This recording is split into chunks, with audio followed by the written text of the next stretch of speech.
If the person you loved most in this world had only enough strength for 3 final words as they took their last breath, which 3 words would they choose? Would it be "I love you"? Would it be "thank you"? Or would it be "I'll miss you"? This is a question most of us never want to confront. But for Iman and David Bowie, this wasn't theoretical. On the morning of January 10th, 2016, in a quiet bedroom on Lafayette Street in New York City, this question became their reality. Iman would later say, during that conversation that would make millions weep, "I knew he couldn't speak for much longer. I looked into his eyes and I told him, 'You don't have to say anything to me. I already know.' But David Bowie, even in those final moments, insisted. He moved his lips. He gathered what little breath remained. And Iman leaned in close.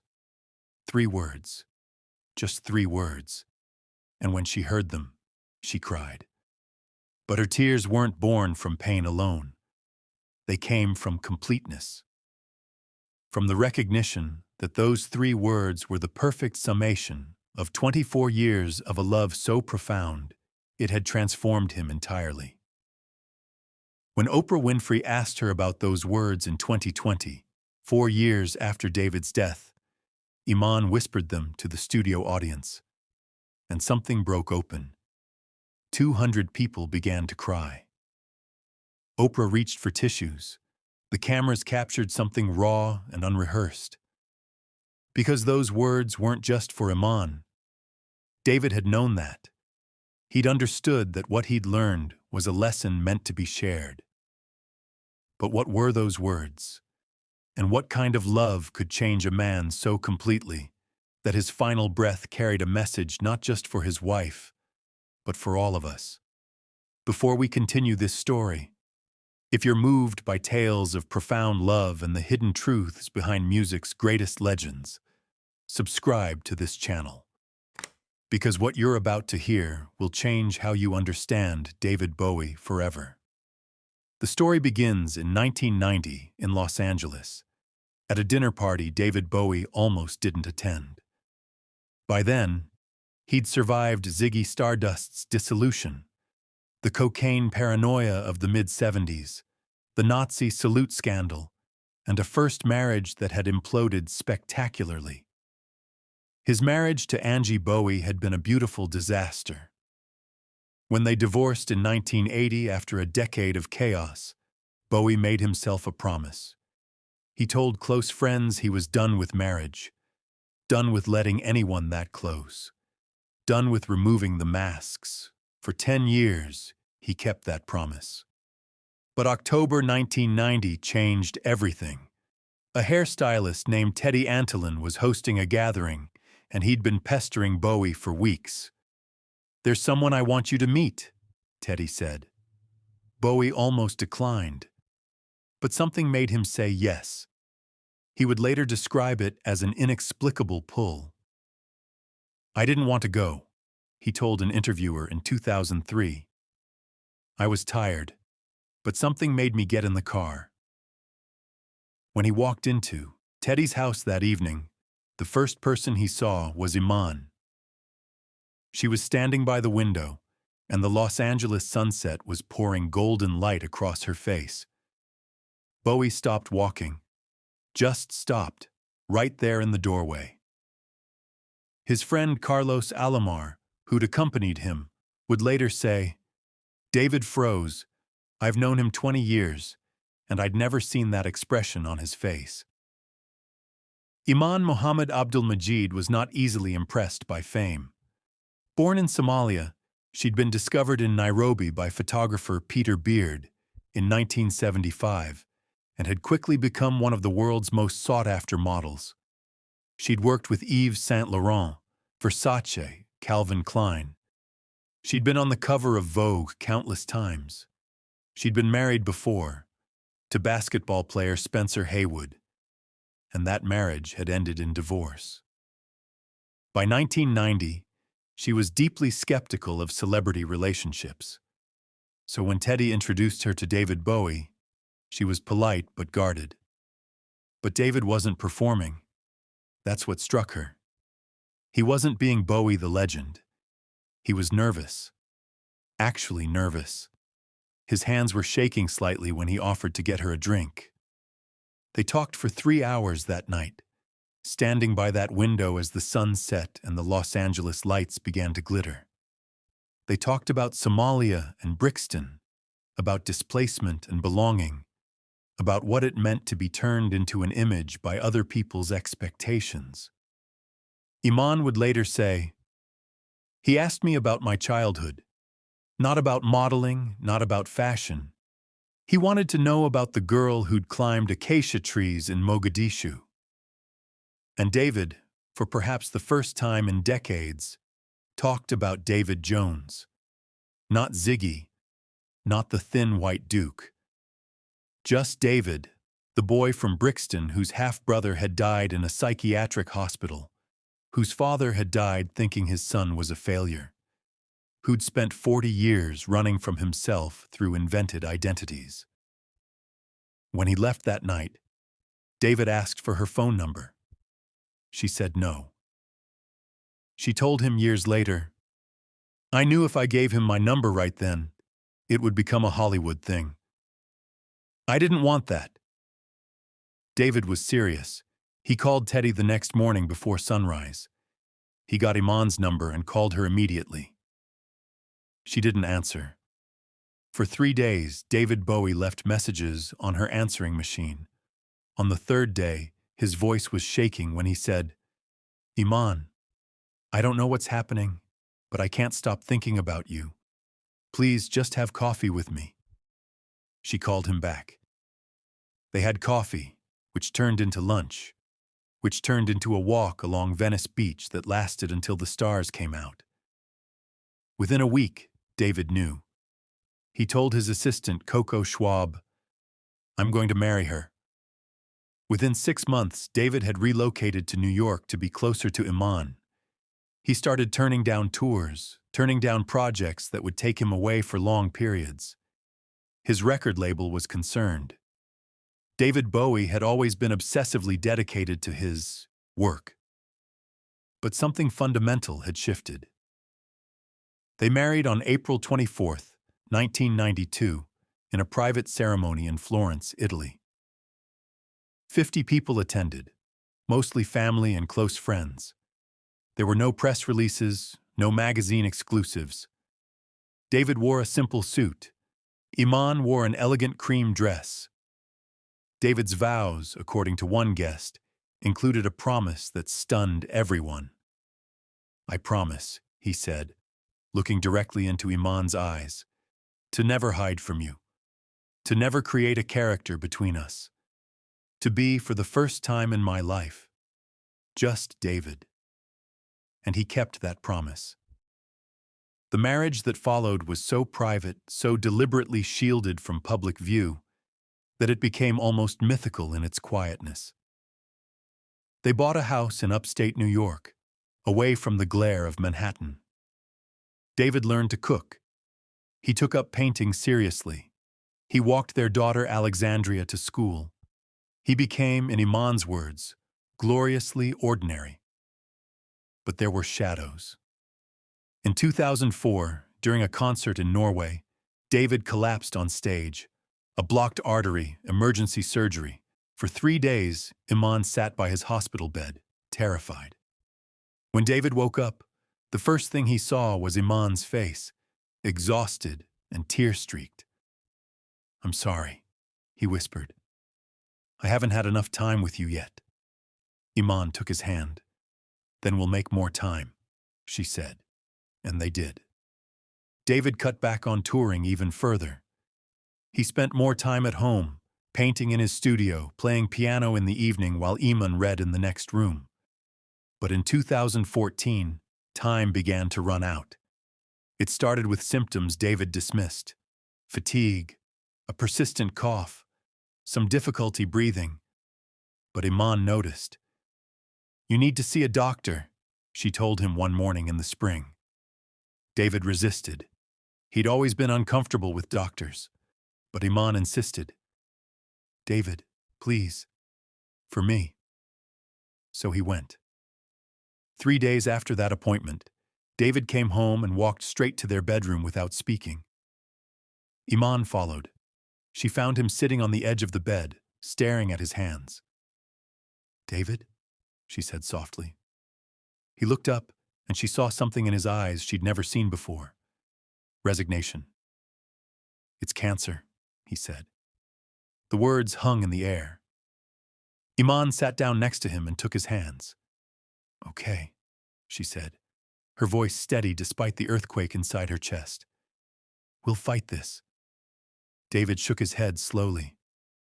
"Iman," he said, his voice heartbreakingly gentle.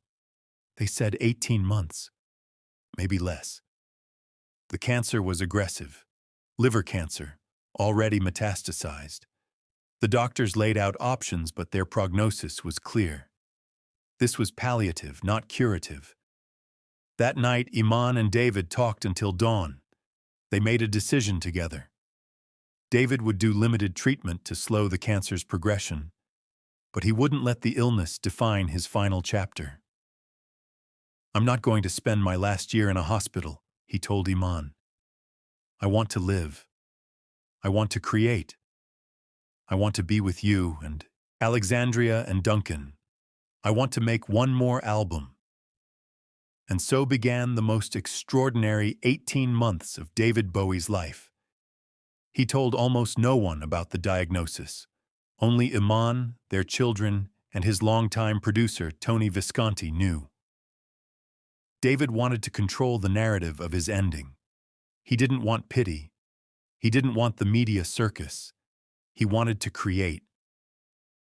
In the summer of 2014, David began working on what would become his final album, Blackstar. He worked in secret with a tight group of musicians who didn't know he was dying. Tony Visconti would later describe those sessions as some of the most intense, focused work David had ever done. "It was like he was on a deadline," Tony said. And of course, he was. David wrote songs about death, about transformation, about leaving behind a physical body. The title track, Blackstar, was cryptic and apocalyptic. Lazarus was even more direct. "Look up here, I'm in heaven," the lyrics went. "I've got scars that can't be seen." He filmed a music video for Lazarus where he appeared in a hospital bed, wrapped in bandages. When the video was released 2 days before his death, people would look back and feel chilled. But during filming, in late 2015, David was in tremendous pain. The cancer was progressing faster than expected. Between takes, he would lean against the wall, breathing heavily, while Iman stood just off camera, watching with her heart breaking. But he never complained. Not once. At home in those final months, David and Iman existed in a strange bubble of intimacy and impending loss. They had conversations about everything they'd never discussed. David spoke about his childhood, about his fear that he'd never been a good enough father to Duncan, about his regret over how he'd treated people during his cocaine years. Iman shared her own fears, her terror at the idea of living without him. "How do I do this?" she asked him one night in the darkness. "How do I keep living when you're gone?" David was quiet for a long moment. Then he said, "You keep living because you're loved, because I'll have loved you. That doesn't end just because I do." On January 7th, 2016, Blackstar was released. It was David's 69th birthday. He watched the early reviews from his bed, too weak to leave the house. The album was being hailed as a masterpiece. He smiled, a small, tired smile. "They don't know it's a goodbye," he told Iman. "Not yet." By January 9th, David could no longer leave his bed. The pain was constant, barely managed by morphine. Alexandria and Duncan came to the house. The family gathered around David, taking turns sitting with him, holding his hand. David was drifting in and out of consciousness, but he seemed peaceful. On the morning of January 10th, just before 7 a.m., Iman was alone with David. She'd sent their children to rest. She sat on the edge of the bed, holding his hand, watching his chest rise and fall with increasing difficulty. The winter light was just beginning to creep through the curtains. Somewhere in the distance, she could hear the sounds of New York waking up. But in that room, everything was still. David's eyes fluttered open.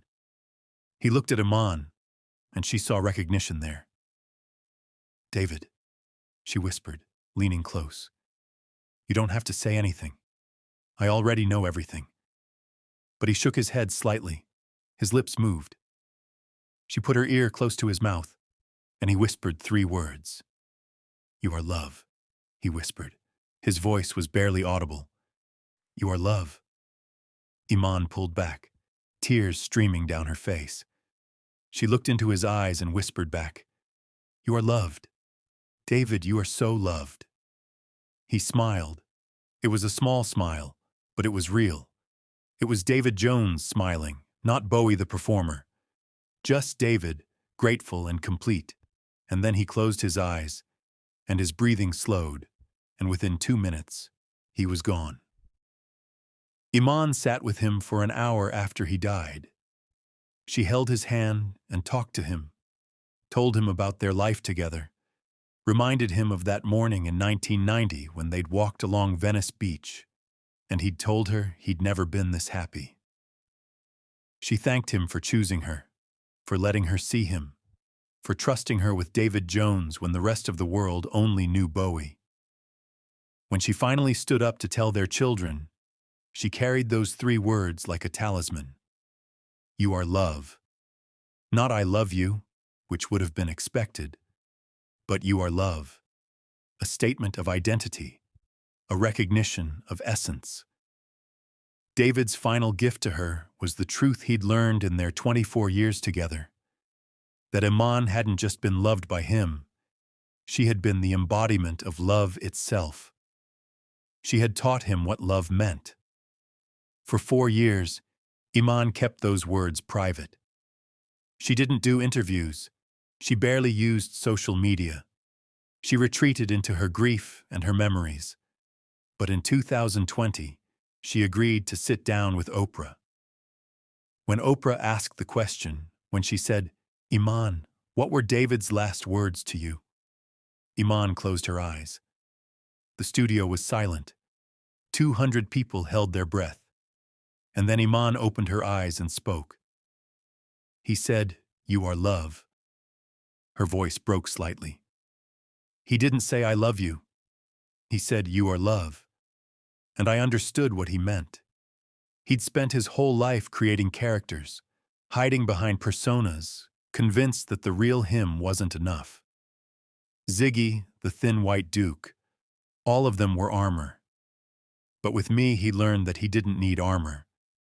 He learned that being seen, being vulnerable, that was where real love lived. Tears were running down her face now, and Oprah's eyes were full too. He said, "You are love," because he wanted me to know that I'd given him the greatest gift anyone could give. The gift of being truly known. And he said those words, not just for me. Iman looked directly into the camera. He said them for everyone. Because that's what we all need to hear. We are love, not that we're loved, though that matters too, but that at our core, in our essence, we are love itself. That's what David finally understood. That's what he wanted the world to know. The studio erupted, not in applause but in crying. 200 people openly weeping. Oprah reached across and took Iman's hand. "Thank you," she said softly. "Thank you for sharing that." After the interview aired, the clip went viral. Millions watched Iman speak those 3 words. You are love. The phrase became a kind of mantra. People got it tattooed. Artists incorporated it into their work. It appeared on memorial walls and in tribute concerts. Because David Bowie's final message, delivered through Iman, was the culmination of his entire journey. The man who'd spent decades shape-shifting, who'd become famous for his transformations, who'd hidden behind so many masks that sometimes even he couldn't find his own face, had learned at the end that the only transformation that really mattered was the one from fear to love. Iman still lives in their house in New York. She still has David's studio exactly as he left it. His paintings on the walls, his piano in the corner, his books stacked on the shelves. Sometimes, she says, she sits in that room and talks to him, tells him about their daughter, about her work, about the world that keeps spinning without him. And sometimes, in the quiet moments, she swears she can feel him there. Not as Bowie, not as the legend, but as David. Just David. The man who learned to be seen, who learned to be loved, who learned that the greatest art he ever created wasn't an album or a character or a performance. It was a life lived authentically, vulnerably, completely. You are love. 3 words. 24 years of marriage, 69 years of life. All of it distilled into that single, perfect message. David Bowie spent his entire career asking, "Who am I?" He created Ziggy Stardust to explore alienation. He became the thin white duke to examine detachment. He moved through persona after persona, always seeking, always searching. But in the end, in that quiet bedroom on a January morning, he finally had his answer. He was David Jones.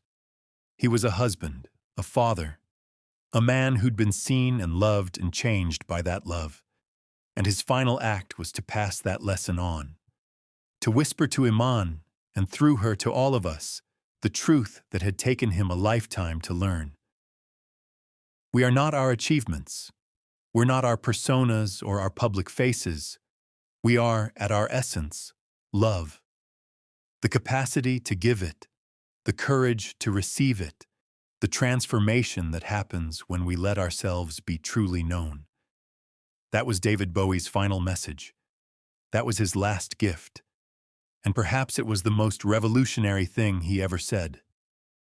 Because in a world that teaches us to hide, to perform, to protect ourselves behind carefully constructed images, saying you are love is an act of radical vulnerability.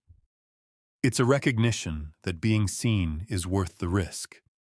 That dropping the masks is the only way to truly live.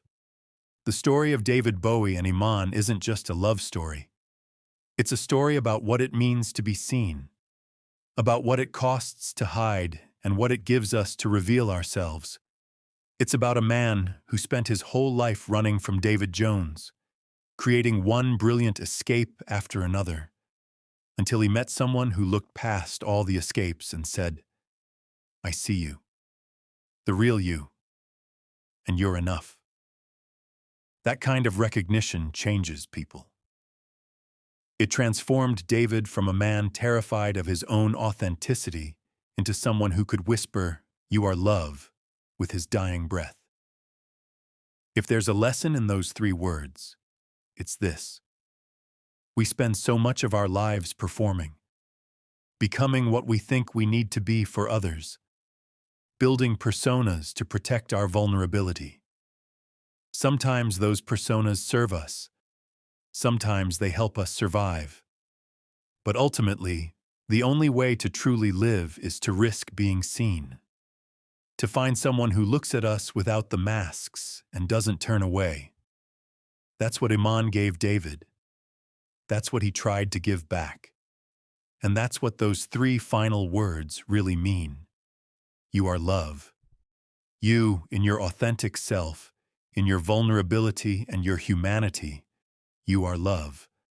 Not because of what you achieve or how you perform, but because of who you actually are. David Bowie died on January 10, 2016, but his message, carried by Iman, delivered in a whisper on a winter morning, continues to resonate. Because we all need to hear it. We all need to believe it. We are love, each of us, exactly as we are. That's the transformation David Bowie finally achieved. Not Ziggy Stardust's theatrical death, not the Thin White Duke's cold detachment, but David Jones's warm, vulnerable, completely human recognition that being seen, being known, being loved for who we really are, that's the only magic that matters. And in the end, that's the only legacy worth leaving.